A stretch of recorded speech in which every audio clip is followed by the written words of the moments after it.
Friends, welcome to our online classes. और आज का हमारा टॉपिक है मैथमेटिकल ऑपरेशन, गणितीय संक्रियाएं। अब इस टॉपिक से आपके हर एग्जाम में क्वेश्चन आते हैं, चाहे वो बैंक का एग्जाम हो, चाहे एसएससी हो, रेलवे हो, आपके स्टेट गवर्नमेंट के एग्जाम हो, हर जगह 1 या 2 नंबर के क्वेश्चन आपको मिल जाएंगे। और बहुत सिंपल चैप्टर है, कोई ज्यादा भारी नहीं है। आपने जैसे मैथ्स में नंबर सिस्टम पढ़ा होगा, वहां पे बोर्ड मास पढ़ा है आपने, उसी का यूज यहाँ पर भी करना है।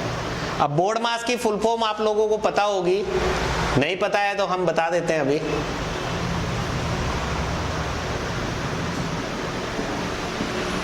B4 होता है ब्रैकेट, ब्रैकेट यानी कोष्टक।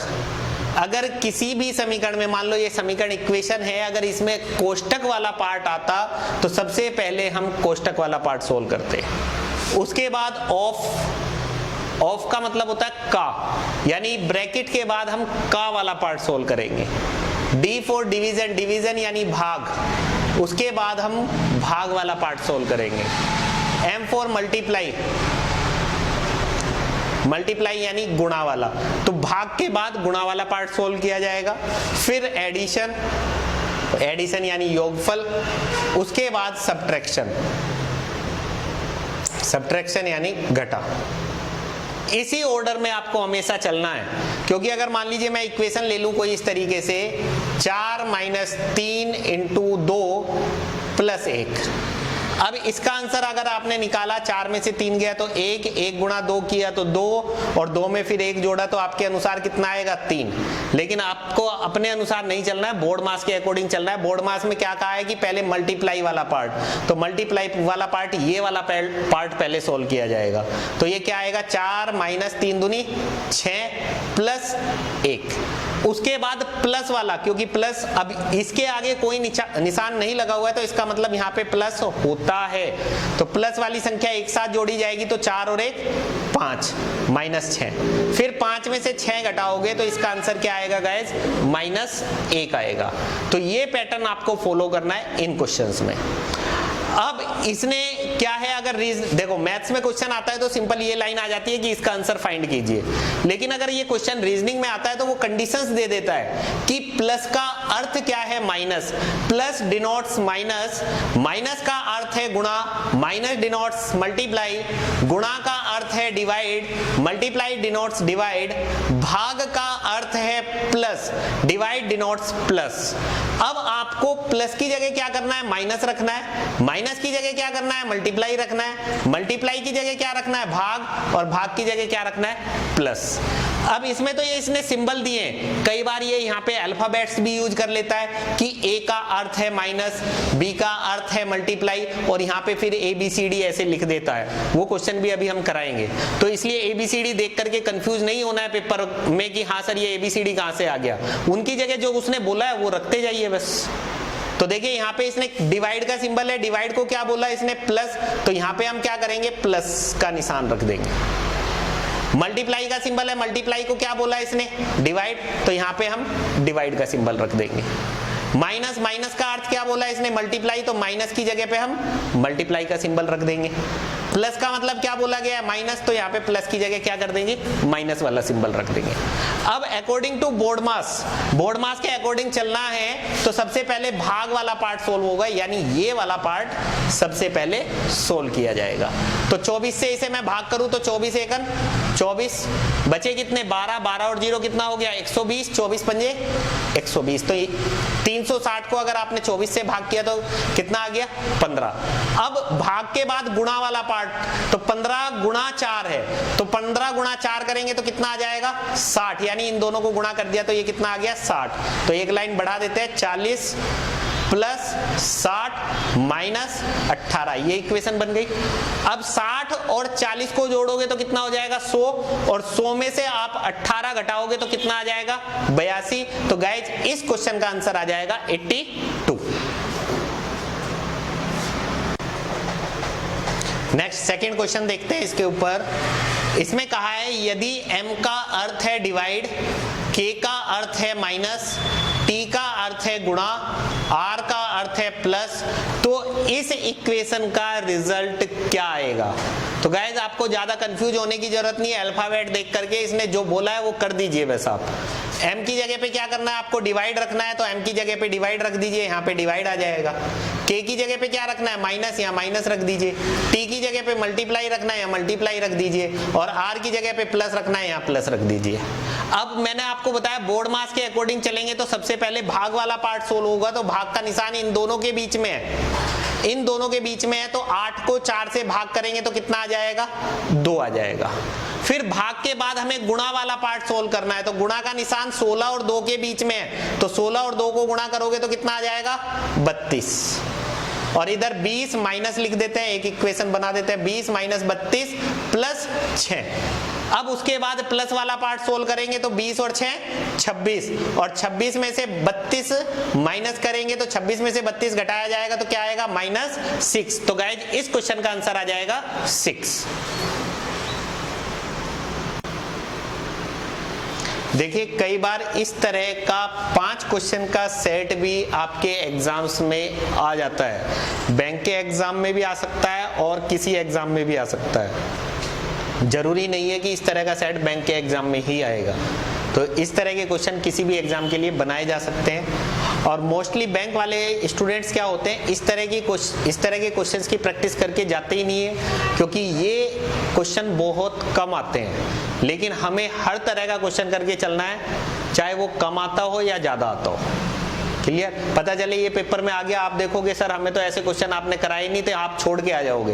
बेशक क्वेश्चन आसान भी होगा ना, लेकिन आप शकल देखोगे क्वेश्चन की, सर ने ऐसा क्वेश्चन कराया ही नहीं है, छोड़ देते हैं। लेकिन उसको पढ़ के देख लेना एक बार, क्या पता आसान हो।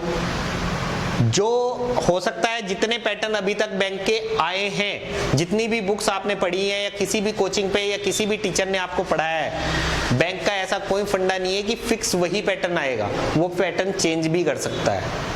और पैटर्न चेंज भी कर सकता है का मतलब आपको क्वेश्चन एक बार ध्यान से पढ़ना है, आप ठंडे दिमाग से उस क्वेश्चन को पढ़ोगे, होपलेस नहीं होना है वहां पे, तो वो क्वेश्चन आपकी समझ में आराम से आ जाएगा।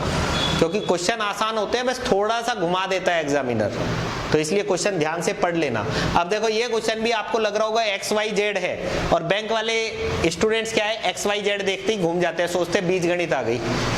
अरे भैया बीज गणित नहीं है, ये भी अंक गणित ही है, आप देखते जाइए। x dollar y percent z का अर्थ है कि x तथा y के योग में z से गुणा किया जाता है।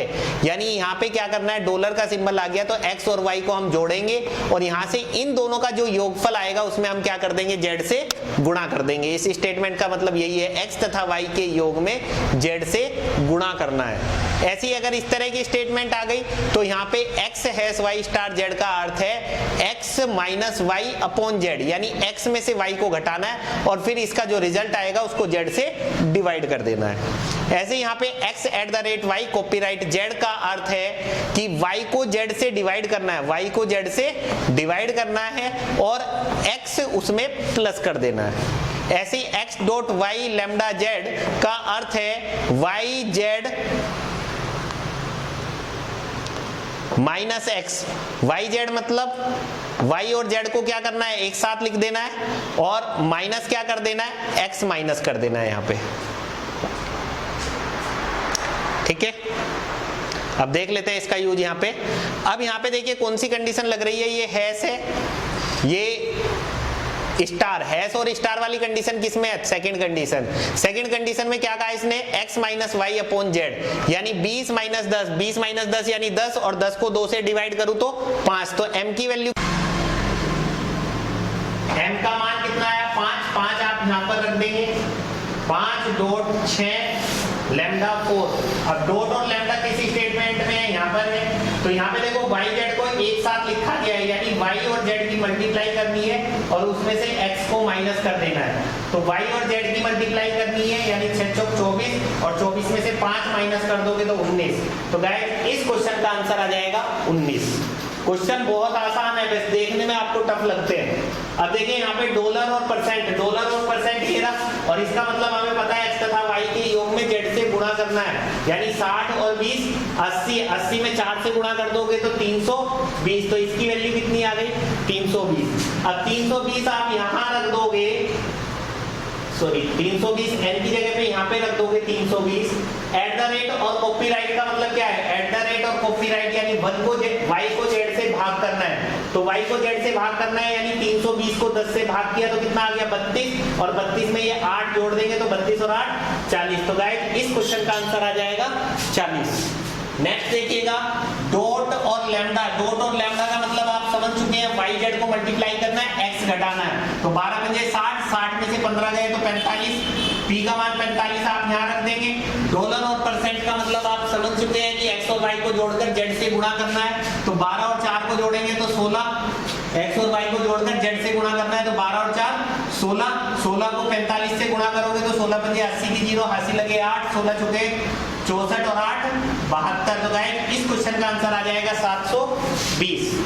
नेक्स्ट देखिए एट द रेट और कॉपीराइट। एट द रेट और कॉपीराइट ये रहा, इसका मतलब क्या है, आपका y को z से डिवाइड करना है, x जोड़ना है, तो y को z से डिवाइड करना है यानी 12 को 8 से डिवाइड करोगे तो 12/8 यानी 4 दूनी 8, 4 तिया 12, 3/2, 3/2 का मतलब 1.5, 16 में 1.5 जोड़ोगे तो कितना आ जाएगा 17.5, यहाँ पे 17.5 आप रख देंगे। हैश और डॉट का मतलब क्या है, हैश और डॉट का मतलब x minus Y divided by z यानी 17.5 माइनस 20 करोगे तो 2.5 माइनस का, और उसको क्या करोगे आप, सॉरी हैश और डॉट। हैश और डॉट का मतलब क्या है, हैश और डॉट तो है ही नहीं, हैश और डॉट तो यहाँ पे क्वेश्चन में है ही नहीं, या तो स्टार होगा या तो वहां पे मिस्टेक है, यहाँ पे मिस्टेक है, एक सेकेंड रुकिए।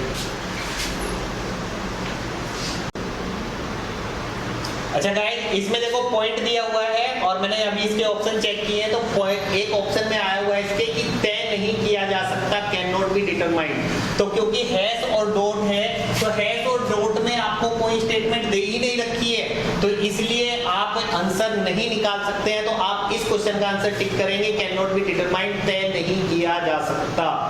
तो ये नहीं कह सकते आपकी क्वेश्चन गलत है, ऑप्शन दिया है ना उसने, तय नहीं किया जा सकता, तो उस वाले ऑप्शन पे टिक करेंगे।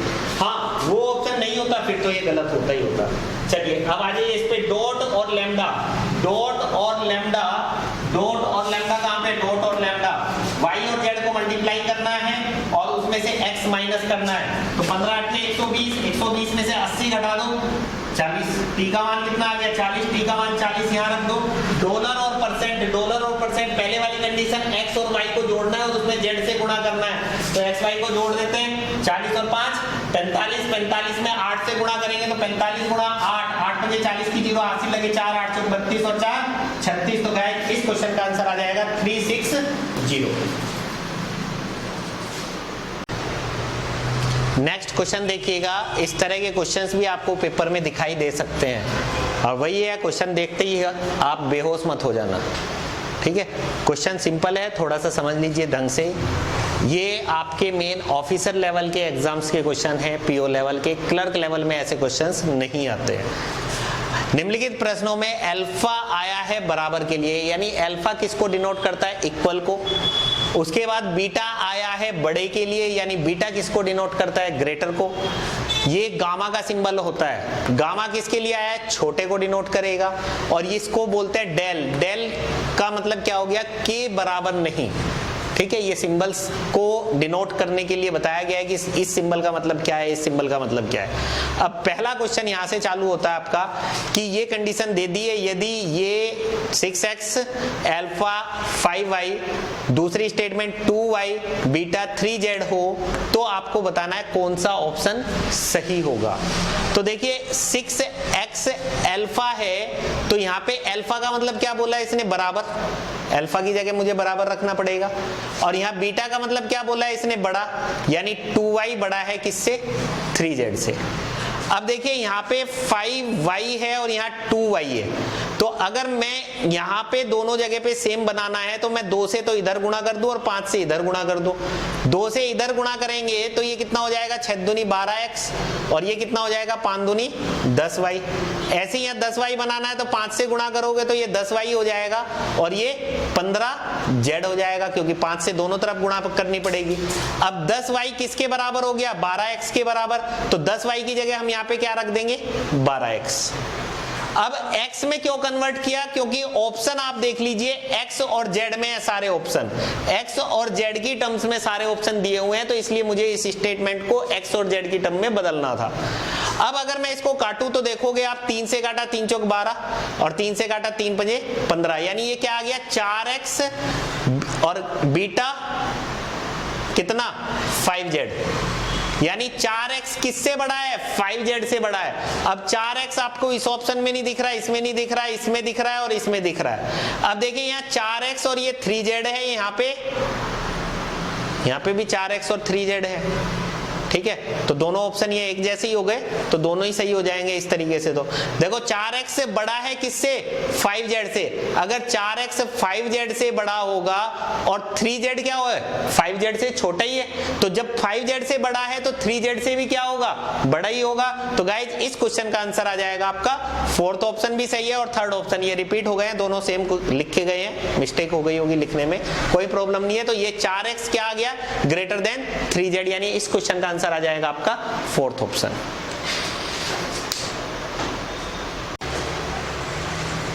तो ये क्या आ गया 4x ग्रेटर देन 5z। अब देखिए बीटा का सिंबल है यहाँ पे, अब 4x बीटा आपका 4x यहाँ पे नहीं है, यहाँ पे नहीं है, यहाँ पे नहीं है, यहाँ पे है और यहाँ पे है, तो ये दोनों तो एक तरीके से छोड़ सकते हो आप। अब यहाँ अल्फा है और यहाँ बीटा है, जबकि मेरे आंसर में तो बीटा आ रहा है ना, तो ये बीटा वाला आप उठा सकते हो। और आप दूसरा भी देख लो 4x अगर 5z से बड़ा है तो 4x 3z से भी बड़ा होगा। तो गाइज इस क्वेश्चन का आंसर आ जाएगा फोर्थ ऑप्शन। चलिए सेकंड क्वेश्चन देखिए, A X gamma B Y B X alpha C Z B square alpha A C. तो देखिए बी स्क्वायर एल्फा का मतलब आपको पता है कि बी स्क्वायर बराबर क्या होगा यहाँ पे ए सी। अब मैं ए बी सी की ऐसी क्या वैल्यू रखूं कि ये दो बराबर हो जाए, तो अगर मैं a बराबर b बराबर c बराबर 1 रख दूं तो 1 का स्क्वायर 1 होगा और a और c की मल्टीप्लाई करोगे तो 1 इंटू 1 आ जाएगा। तो मैं a b c का मान क्या रख देता हूं यहाँ पे 1 रख देता हूं। अब a b c का मान आपने 1 रख दिया तो b c तो ये 1 हो गया और अल्फा का मतलब क्या है बराबर, तो x बराबर क्या आ गया यहाँ से z आ गया इससे, और a और b आपने 1 रख दिया है और गामा का मतलब क्या है गामा आया है छोटे के लिए, तो इसका मतलब x लेस देन y हो गया, क्योंकि a और b की वैल्यू क्या हो चुकी है 1 हो चुकी है। अब x बराबर z है तो x की जगह आप यहाँ z रख दीजिए, तो z लेस देन y। अब लेस किसका सिंबल है गामा का, तो आपका आंसर या तो आएगा z गामा y, या तो आंसर ये आएगा, या फिर आप ऐसा भी कह सकते हैं कि y बड़ा है किससे z से और y बड़े के लिए क्या सिंबल है बीटा, तो इसका मतलब y बीटा z। अब इन दोनों में से ऑप्शन में देख लीजिए क्या दिया हुआ है, तो y बीटा z आपको ऑप्शन में दिया हुआ है तो ये ऑप्शन सही हो जाएगा। z गामा y ऑप्शन में नहीं दिया हुआ है। देखो आप सोचोगे कि सर y z दिया हुआ है गामा, लेकिन मुझे चाहिए z गामा y, जबकि ये क्या है y गामा z है, तो ये भी गलत, ये भी गलत, ये भी गलत, सब गलत। तो गाइस इस क्वेश्चन का आंसर क्या आ जाएगा फर्स्ट ऑप्शन। देखिए गाइस इस क्वेश्चन में करेक्शन है, यहाँ पे बी सी वाई की जगह आप ए बी एक्स वाई कर लेना, ठीक है, ये मिस्टेक है क्वेश्चन में। यहाँ पे बी सी वाई को काट करके इसकी जगह क्या कर लेना ए बी एक्स वाई कर लेना। अब आप इसको सॉल्व करोगे तो अब आंसर आ जाएगा आपका। अब यहाँ पे देखो A B X Y alpha C square Z, फिर वही जैसा हमने पिछले क्वेश्चन में किया था कि अगर a और c की वैल्यू मैं 1 पुट करूंगा तो ये एक्स स्क्वायर बीटा जेड बनेगा, ऐसे ये भी एक्स स्क्वायर बीटा जेड बनेगा। b और c की वैल्यू 1 पुट करेंगे तो a और c की वैल्यू 1 पुट करेंगे तो ये भी एक्स स्क्वायर बीटा जेड बनेगा। तो यहाँ पे हम a b c की वैल्यू 1 पुट नहीं कर सकते क्योंकि उसकी वजह से तीन ऑप्शन एक जैसे आ रहे हैं। तो फिर हमें करना क्या है, दूसरा पैटर्न देखते हैं, A B X Y is equal to C square Z. यहाँ पे क्या है बी एक्स, बीटा का मतलब ग्रेटर है ए वाई, एल्फा का मतलब क्या है बराबर बी स्क्वायर बराबर ए सी। अब सभी ऑप्शन में आपके पास बीटा आया हुआ है, यानी ग्रेटर का सिंबल आया हुआ है, तो ग्रेटर तो लाना है ही है, तो ग्रेटर लाना है। और उसके बाद कहीं ना कहीं ये देखोगे आप बी एक्स स्क्वायर या ए एक्स स्क्वायर लाना है। तो एक्स स्क्वायर कब आएगा? जब इन दोनों की मैं मल्टीप्लाई करूं तभी एक्स स्क्वायर बन सकता है। तो इन दोनों की मल्टीप्लाई अगर हम करें तो a into B square, b into B square, x into X square, y greater than, इन दोनों की मल्टीप्लाई करेंगे तो a c square Y Z. तो देखेंगे आप यहाँ पे a से a ये कट जाएगा, y से y कट जाएगा। अब b स्क्वायर किसके बराबर है? ac के बराबर है। b स्क्वायर किसके बराबर है? ac के बराबर। तो b स्क्वायर की जगह मैं ac रख दूं, ac x square greater than c square Z. अब एक c से ये एक c कट जाएगा, तो ये क्या बन गया है आपके पास? a एक्स स्क्वायर ग्रेटर का मतलब बीटा, और यहाँ पे सी जेड। अब ये देख लीजिए किस ऑप्शन में दिया हुआ है आपको? फर्स्ट ऑप्शन में दिया हुआ है। तो गाइज इस क्वेश्चन का आंसर आ जाएगा फर्स्ट ऑप्शन।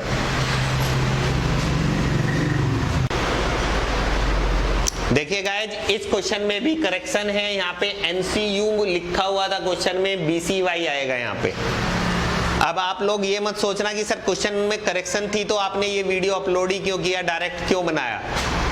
भाई मैं क्या है, मेरा ये नहीं है सिद्धांत कि मैं कोई 5 क्वेश्चन का सेट ले लिया, अगली बार पढ़ाऊं फिर वही 5 क्वेश्चन का सेट लूं, 10वीं बार पढ़ाऊं फिर वही 5 क्वेश्चन का सेट लूं।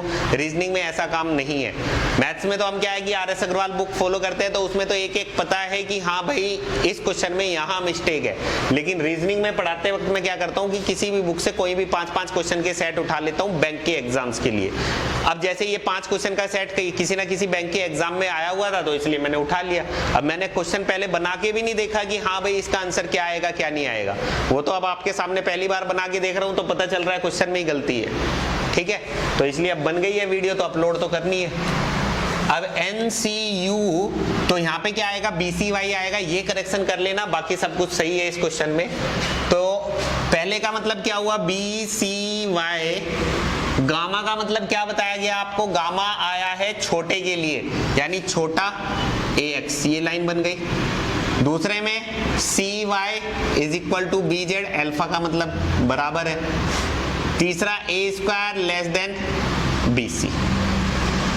अब आपको ऑप्शन जो है वो गामा की टर्म्स में है और डेल और अल्फा की टर्म्स में है। और आप यहाँ पे एक चीज और देखेंगे कि ABZ या CX की टर्म्स आ रही है। अब CX कहाँ से आएगा, कैसे आएगा, वो आपको देखना है, या ABZ कैसे आएगा। तो अगर मैं इन दोनों की मल्टीप्लाई करूं तो दोनों की मल्टीप्लाई करेंगे तो ये क्या आ जाएगा?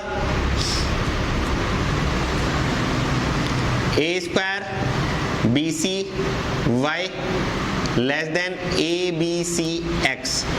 A से A कट गया, B से B कट गया, C से C कट गया, यानी ये आ गया AY less than X। AY less than X। अब Y का मान यहां से अगर मैं निकालूं तो Y का मान क्या आ रहा है? BZ upon C। तो Y का मान BZ अपॉन C रख दीजिए, BZ upon C less than X। तो ये C इधर चला गया तो ABZ लेस देन CX। अब लेस देन का मतलब आपको पता है क्या है?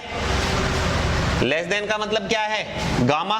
तो यहाँ पे गामा का सिंबल आना चाहिए और ABZ पहले होना चाहिए, लेकिन ABZ इसमें पहले नहीं है, इसमें ABZ बाद में है और CX पहले है। जबकि मुझे CX क्या चाहिए? पहले। CX यहाँ पे क्या है? पहले है, और मेरे अनुसार क्या आ रहा है? बाद में। अगर मैं इसको पहले बनाऊंगा तो ये क्या लिखा जाएगा? CX greater than ABZ। और CX ग्रेटर देन ABZ आ गया तो ग्रेटर का मतलब क्या था? बीटा। तो आंसर फिर आपका आना चाहिए CX बीटा ABZ। लेकिन CX बीटा ABZ, बीटा वाला ऑप्शन है ही नहीं, दे ही नहीं रखा है आपको। अब गामा वाला तो हो नहीं सकता और बीटा वाला दे नहीं रखा है। अब बचा आपके पास अल्फा और डेल। अल्फा हो नहीं सकता क्योंकि बराबर तो है ही नहीं। अब बचा डेल। डेल का मतलब क्या है? डेल आया के बराबर नहीं। तो देखिए आपको इसने क्वेश्चन में क्या कहा है कि CX बड़ा है ABZ के, और CX ABZ से बड़ा है, इसका मतलब वो उसके बराबर नहीं है, और बराबर नहीं है तो ग्रेटर की जगह मैं डेल का सिंबल भी रख सकता हूं। तो गाइज आपका आंसर आ जाएगा CX डेल ABZ।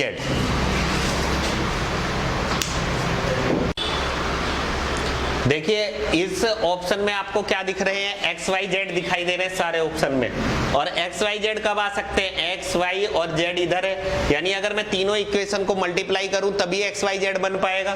तो तीनों इक्वेशन को मल्टीप्लाई कर दीजिए।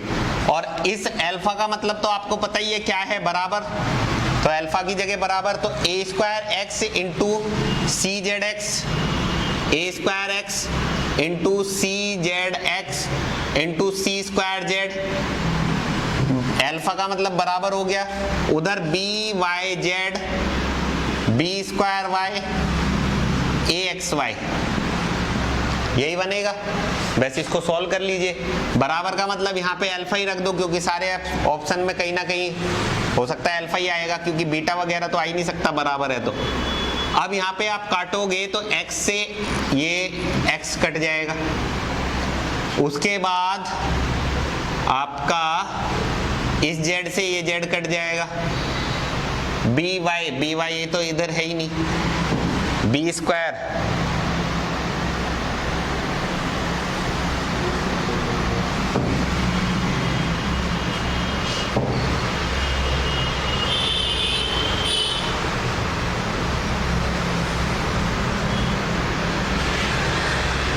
अच्छा मुझे क्या चाहिए, ए बी सी चाहिए और एक्स वाई जेड चाहिए। अब ए बी सी तो मिल ही नहीं रहा ना, एक्स वाई जेड भी नहीं मिल पा रहा है। अब कैसे मिलेगा, ए से ए भी कट जाएगा, तो इधर कितना बनेगा, A C cube X Z is equal to इधर कितना बनेगा, बी क्यूब और वाई क्यूब। लेकिन मुझे एक्स वाई जेड मल्टीप्लाई में चाहिए था, तो मल्टीप्लाई में नहीं मिल पाया। अब दूसरा क्या सोचना पड़ेगा, कैसे बने।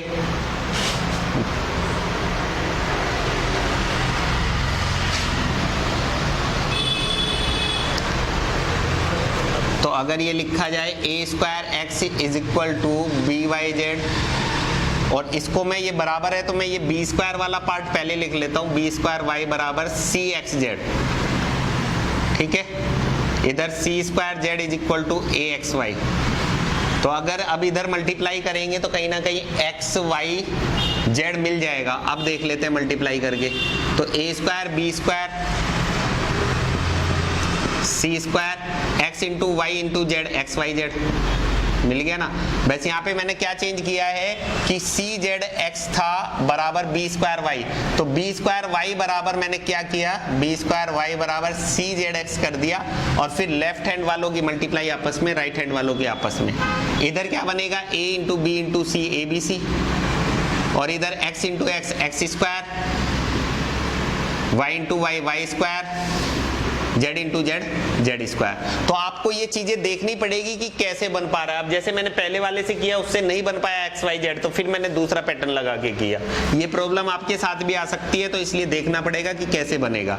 एक्स वाई जेड ये कट जाएगा, एक एक्स कट गया, एक वाई कट गया, एक जेड कट गया, ऐसे ही ए बी सी एक एक ये कट जाएंगे।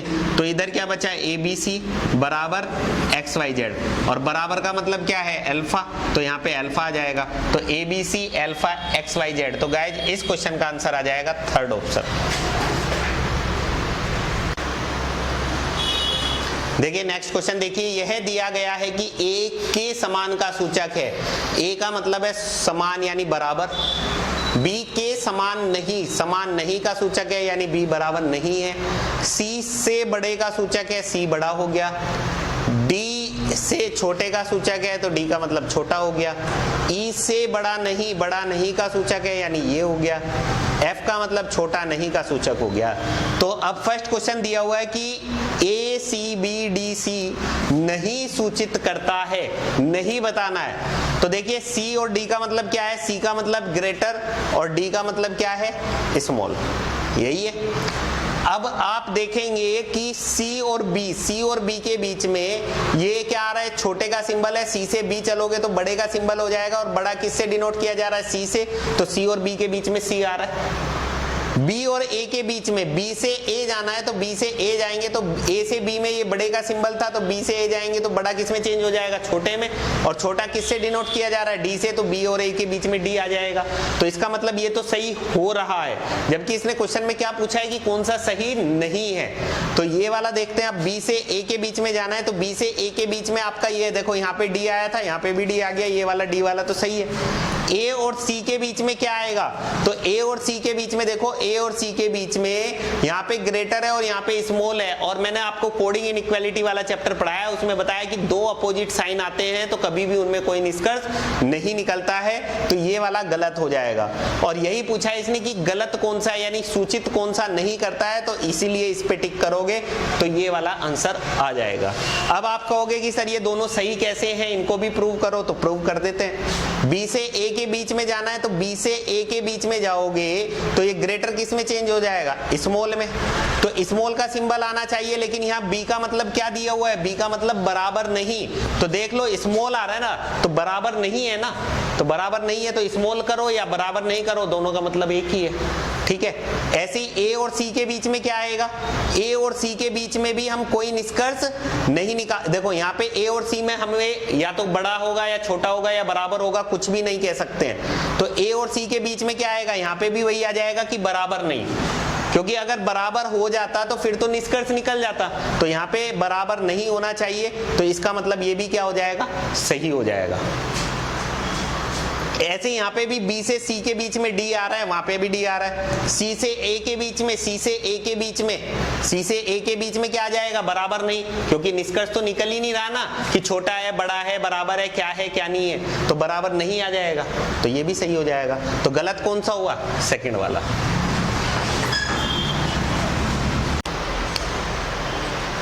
सी का मतलब क्या है, बड़ा, डी का मतलब छोटा। अब यहाँ पे सूचित करता है पूछा गया है, यहाँ पे सूचित नहीं करता है वो पूछा गया था, तो इन चारों में से कौन सा सही है ये बताना है। तो देखिए बी से सी के बीच में, बी से सी के बीच में डी था तो डी तो यहाँ आ रहा है। अब सी से ए के बीच में इसने पूछा है कि क्या आएगा, सी से ए के बीच में आपका देखो दो अपोजिट साइन आ गए तो कैन नॉट बी डिटरमाइन, निर्धारित नहीं किया जा सकता, तो पहला तो गलत हो गया। ऐसे यहाँ पे देखिए सी से बी जाना है, सी से बी जाएंगे तो सी से बी, सी से बी जाएंगे तो ये छोटे का सिंबल है, किस में चेंज हो जाएगा, बड़े में। और बड़े की जगह यहाँ क्या आना चाहिए था, सी आना चाहिए था, लेकिन सी नहीं आ रहा है तो ये भी क्या हो गया, गलत हो गया, ठीक है। सी से बी जाना है तो सी से बी, सी से बी, तो ये छोटा है, छोटा किस में चेंज होगा, उल्टा चलेंगे तो बड़े में, और बड़े की जगह सी, तो सी यहाँ पे आ रहा है। फिर बी से ए जाएंगे, बी से ए जाएंगे तो ये बी से ए जाएंगे, ये बड़ा था, बी से ए जाएंगे तो छोटा आएगा, और छोटा किससे डिनोट हो रहा है, डी से, तो इसका मतलब ये वाला सही हो गया। तो गाइस इस क्वेश्चन का आंसर आ जाएगा थर्ड ऑप्शन। इसमें भी आपको यही बताना है कि कौन सा सही है। तो डी का मतलब क्या है, यहाँ पे छोटा छोटा छोटा छोटा छोटा है। अब ए से बी जाओगे तो ये तो छोटा आ गया, ठीक है, और बी से सी जा रहे हो तो ये बड़ा आ गया, जबकि आप देखोगे बी और सी के बीच में छोटे का सिंबल आना चाहिए, यहाँ पे बड़े का आ रहा है तो ये क्या हो गया, गलत हो गया। अब यहाँ देखो बी से ए जाना है, बी से ए जाना है तो बी से ए जाएंगे तो ये छोटा था, तो बी से ए जाएंगे तो बड़ा हो जाएगा, और बड़ा किससे डिनोट हो रहा है, सी से, बड़ा किससे डिनोट हो रहा है, सी से, तो बी और ए के बीच में सी आ रहा है, ठीक है। फिर ए से सी जाएंगे, ए से सी जाएंगे तो ए से सी जाने में देखो ये छोटा और ये छोटा, तो छोटा और छोटा छोटा वैलिड, तो यहाँ पे भी छोटा आना चाहिए तो छोटा आ रहा है, तो इसका मतलब ये वाला ऑप्शन सही है। हेलो फ्रेंड्स, आपको अगर किसी भी कंपटीशन एग्जाम के लिए कंप्लीट मैथ्स और रीजनिंग अगर आपको करनी है तो नीचे डिस्क्रिप्शन में हमने अपने मोबाइल एप्लीकेशन का लिंक दिया हुआ है, आप उस पर क्लिक करके हमारी मोबाइल एप्लीकेशन इंस्टॉल कर सकते हैं और उस पे आप पेड कोर्सेज ज्वाइन कर सकते हैं। यहाँ पे आपको YouTube पर फ्री कोर्सेज मिल रहे हैं, फ्री लेक्चर्स मिल रहे हैं, ठीक है। जैसे कोडिंग डिकोडिंग चैप्टर हमने पढ़ाया तो इसका पार्ट 1 हमने फ्री लेक्चर्स में YouTube पे अपलोड कर दिया है, इसके आगे के 6-7 पार्ट जो है वो आपको एप्लीकेशन पे मिलेंगे। ऐसी कोई भी चैप्टर है तो जैसे कोई भी चैप्टर रीजनिंग का हो, मैथ्स का हो, उसके पार्ट 1 बेसिक्स जो है आपको वो YouTube पे भी मिल जाएंगे, लेकिन उसके सारे कंप्लीट क्वेश्चन 100-150 क्वेश्चन जो हम कराते हैं RS अग्रवाल बुक के सारे क्वेश्चन जो है हमने मैथ्स में कराए हैं वो सारे के सारे आपको एप्लीकेशन में मिलेंगे, लेकिन वो पेड होंगे। एप्लीकेशन में जाने के लिए आप नीचे डिस्क्रिप्शन में लिंक दिया गया है, उस पर आप क्लिक कर लीजिए और एप्लीकेशन इंस्टॉल कर लीजिए। और बहुत बहुत शुभकामनाएं आपको आपके फ्यूचर के लिए।